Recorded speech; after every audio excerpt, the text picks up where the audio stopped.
तो चलिए अब आपको सीधा लिए चलते हैं लखनऊ, जहां पुलिस को बेहतर आधारभूत सुविधा की सौगात देंगे। आपको बताया 260 करोड़ की लागत से निर्मित भवनों का लोकार्पण भी मुख्यमंत्री योगी आदित्यनाथ द्वारा किया जाएगा।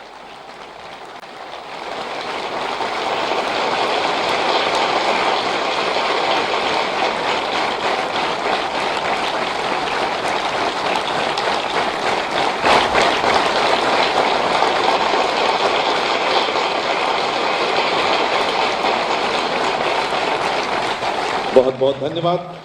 उत्तर प्रदेश में अपराधों से निपटने के लिए माननीय मुख्यमंत्री महोदय के निर्देशन में बनाई गई रणनीति आज पूरी देश और दुनिया में विख्यात है और आज का ये आयोजन उनके उसी विजन का हिस्सा है। अब मैं माननीय मुख्यमंत्री महोदय श्री योगी आदित्यनाथ जी को उनके आशीर्वचन के लिए आमंत्रित करता हूं। माननीय मुख्यमंत्री महोदय।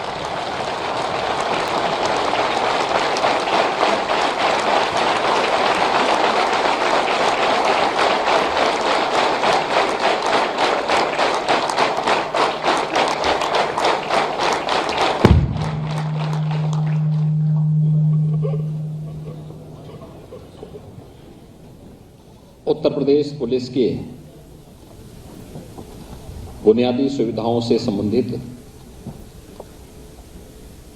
144 परियोजनाओं की लोकार्पण कार्यक्रम में मंच पर उपस्थित अपर मुख्य सचिव गृह श्री अवनीश कुमार अवस्थी जी, पुलिस महानिदेशक श्री DS चौहान जी, अपर मुख्य सचिव सूचना श्री नवनीत सहगल जी, प्रमुख सचिव मुख्यमंत्री कार्यालय श्री संजय प्रसाद जी, अपर पुलिस महानिदेशक कानून व्यवस्था श्री प्रशांत कुमार जी, पुलिस विभाग के सभी वरिष्ठ अधिकारीगण, हमारे बहादुर जवानों और प्रदेश भर से उन सभी 41 जनपदों से जहां से जुड़ी हुई 144 ये परियोजनाएं आज यहां लोकार्पित हुई हैं, उन सभी स्थानों पर भी उपस्थित सभी पुलिस के हमारे अधिकारी और पुलिस विभाग के सभी जवान और उपस्थित भाइयों बहनों, मैं सबसे पहले दुनिया के सबसे बड़े पुलिस बल को रुपये 260 करोड़ रुपए की लागत की 144 परियोजनाओं को लोकार्पित करते हुए अत्यंत आह्लादित हूं। मैं इसके लिए पूरे पुलिस बल को हृदय से बधाई देता हूं।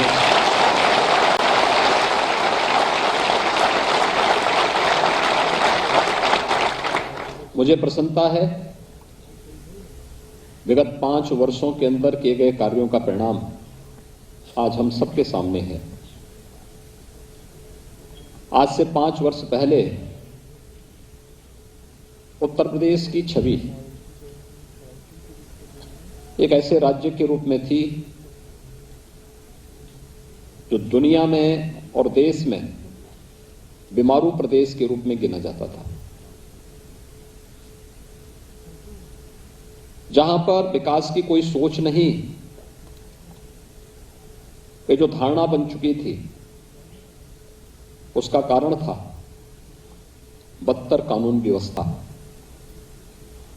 हर दूसरे तीसरे दिन एक बड़े दंगे के कारण प्रदेश के बारे में न केवल लोगों की धारणाएं बहुत अत्यंत खराब थी, बल्कि उत्तर प्रदेश के अंदर कोई भी तबका अपने आप को सुरक्षित महसूस नहीं करता था। क्या उद्योग जगत, क्या व्यापारी, क्या महिलाएं, क्या बेटियां,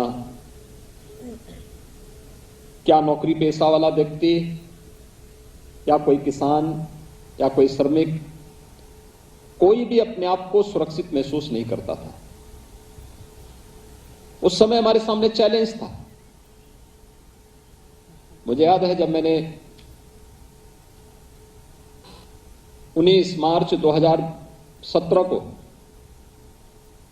उत्तर प्रदेश के मुख्यमंत्री के रूप में मुझे शपथ ग्रहण करवाया गया, 20 मार्च को मैंने सबसे पहले गृह विभाग का ही निरीक्षण किया था।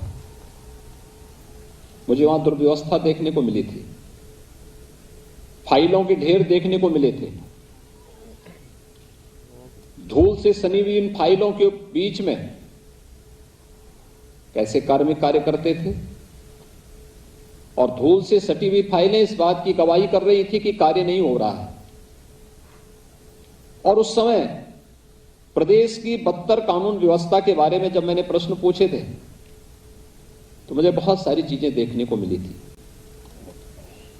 मैंने लखनऊ पुलिस लाइन का भी दौरा किया था। कई जनपदों की पुलिस लाइन में मैंने वहां पर पुलिस कार्मिकों को मिलने वाली सुविधाओं को भी निरीक्षण किया। पुलिस ट्रेनिंग स्कूल कई क्षेत्रों में मैं स्वयं जाकर के उनका निरीक्षण किया। और उस समय जब पुलिस बल के बारे में मैंने पूछा कि आखिर 23-24 करोड़ की उस समय की आबादी के अनुरूप हमारे पास पुलिस बल कितना होना चाहिए, कितनी कमी रह गई है, तब मुझे बताया गया कि 1.5 लाख पुलिस कार्मिक है ही नहीं, भर्ती नहीं हुई। पीएससी की 54 कंपनियां ही समाप्त कर दी गई। पीएससी की महिलाओं की कोई बटालियन नहीं है। आपदा प्रबंधन के लिए एसडीआरएफ प्रदेश में गठित ही नहीं हुआ है। और फिर हम लोगों ने पुलिस भर्ती की पारदर्शी व्यवस्था को प्रदेश के अंदर लागू किया था। मुझे प्रसन्नता है, बिना भेदभाव के 1,62,000 से अधिक भर्तियों की प्रक्रिया को अब तक हम लोगों ने सफलतापूर्वक प्रदेश के अंदर संपन्न किया है।